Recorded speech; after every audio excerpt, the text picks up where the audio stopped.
That link you click or that email attachment you click could possibly be that access you granted an unknown person who now has full access control over your device.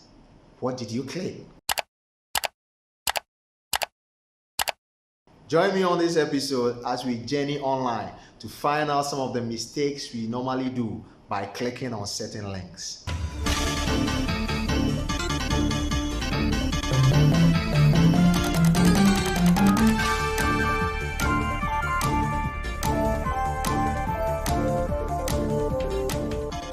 Welcome to Online Errors.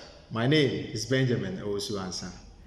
In today's episode, we're looking at a topic we have titled, "It Was Just a Click."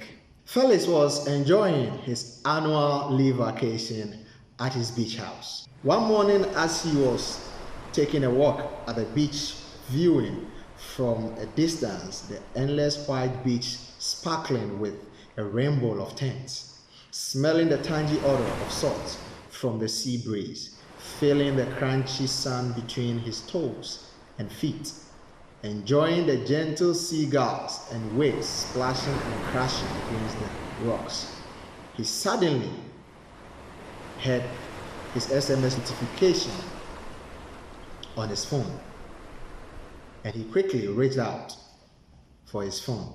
He read the message that he had received, and the message read like this: "Dear Walmart shopper, congratulations, you have just won $1,000 Walmart gifts card. Click here to claim your gifts." Felix, in an excited mode, clicked on the link. Now, this link directed Felix to a page which was blank. So Felix tried refreshing to see if he could get the landing page of the website. He tried several times, but to no avail. He didn't get anything showing up on the page. So he became a bit worried and frustrated in a way, and just closed the browser and then slipped back his phone into his pocket. He continued his morning walk, enjoying that nice panoramic view at the beach. Few weeks after resuming from his annual leave, he chanced on a property he had wanted to purchase. So Felix requested for his bank statement so he could see if he would be able to purchase that property. On receiving his bank statement, he saw that there had been some withdrawals in his account. He quickly contacted his personal banker to inform his personal banker about that. Now, when all the details were checked, it was realized that Felix withdrew all his investment during the time he was on his annual vacation. Very alarmed. He said, "I didn't do anything. I didn't withdraw any amount of money. I didn't withdraw anything whilst I was on my vacation." But the details on his statement show that he withdrew all his investment whilst he was on his vacation. How did this happen? And who might have possibly done this to Felix? What happened to Felix is a typical example of a phishing attack. Now, what is a phishing attack? Now, phishing attack are techniques used by cybercriminals to con users or employees into revealing sensitive information or installing malware by way of electronic communication. Let's look at three primary threat methods that scammers use in carrying out phishing attacks. The mass scaling phishing. Now, this is an attack where fraudsters cast a wide net of attacks that aren't highly targeted. Attackers using this kind or this mode of attack don't really have any victim in mind. They don't have a targeted victim, so they do a mass scale kind of malicious campaign. So whoever gets caught by this widespread of malicious campaign becomes their victim. A typical example of an email phishing attack using the mass scaling phishing method looks like this. Notice to appeal. You have not paid, and you look out for grammatical errors because they are in a hurry to throw out or to send forth this malicious campaign. So it reads, you have not paid for driving on a toll road and the fee is past due. A copy of the invoice is attached to this email. Best regards. 1. The notice to appeal. It's not really personalized. It's a general messaging that they are sending. On the email, they will attach their malicious file. So they will persuade you into clicking on that attachment. And all they are requesting from you is to just click on that attachment. And the attachment is a malware which will be executed once you've activated it by clicking on it. Now, the second primary threat method of phishing attack we are looking at is a spear phishing. Now, the spear phishing is tailored to a specific victim or group of victims using personal details. Unlike the mass scaling phishing, the spear phishing is targeted to a victim. They are highly personalized messages. And unlike the mass phishing emails, spear phishing messages are highly personalized and will often reference a co-worker or a friend's name. With this kind of emailing, so they target somebody in the HR department. They go ahead and link this to some other person, a co-worker, or probably the head of department. So it makes the victim feels that the head of the department has spoken with this third-party vendor or this third-party organization, and they are now getting to me. It becomes so easy to overlook certain security details, and then this causes the person or the victim onto clicking an attachment. And once you click on that attachment, you then activate the malware. They get full access control over your device. The third primary threat method scammers use in carrying out phishing techniques is the whaling.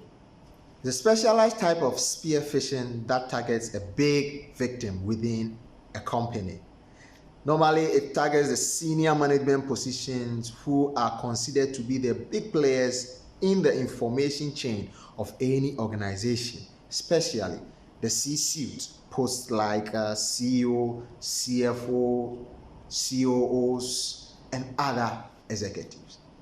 There are emerging phishing tactics that cyber criminals are using to carry out phishing attacks on victims. Example is the Vishing. Vishing is a short form of voice phishing. Now, vicious use the telephone to solicit unsuspecting victims for financial or personal details. Vicious are able to gather personal data, sensitive data from their social media profile, and this makes the call they place to their victim look legitimate. They utilize this fear tactics. This is able to con you to thinking your money is in danger and you must act quickly. They use persuasive phone tactics that are too good to let go. Now, when they are placing such a call to you or to their victim, they normally author the phone numbers or the IDs, so you can't really get to know the origin of that call. They disguise the phone number so you don't really know the origin. The next emerging tactics cyber criminals use is the social media phishing. Cyber criminals use social media as a channel to carry out phishing attacks aimed at stealing personal information or spreading malware. Some attacks are even used to hijack your accounts to launch follow-up attacks on your connections or followers. And this is a typical example of a social media phishing attack. The attackers create a replica account and inform victims, friends, or followers that their previous account has been abandoned. So they create a new one and place behind a button a code that will cause their victims to click on it. Once you click on that, they are able to gather information about you because you've activated the malware behind that link. Another example of the social media phishing is this. The scammers now send you a friend request with no malicious files or links attached. They send you a friend request. So once you accept them, now they become part of your followers or your friends list. They might not necessarily be looking for you. They might be looking for a victim who is a friend of yours or who is a friend in your list. And then all they need is they need a channel to get through them. So they need to send you a friend request for you to accept them. Then they can now launch their attack onto that person who is a friend in your friend list. A typical message a scammer or a hacker who is part of your friend list can send to you looks like this. Hey, click this out. I can't believe they got this picture of you. Then they put a link there. Now once you click on that link, it activates the malware. Some will also, once they are on your friend list or as a follower, will pose as the administrator of a page. Hey Joe, we noticed a security threat on your account. Would you like to reset your password now? Then they give you a link on which you need to click. Once you click on that, you activate the malware. They have full access control over your device. The next emerging tactics we will look at is a smishing.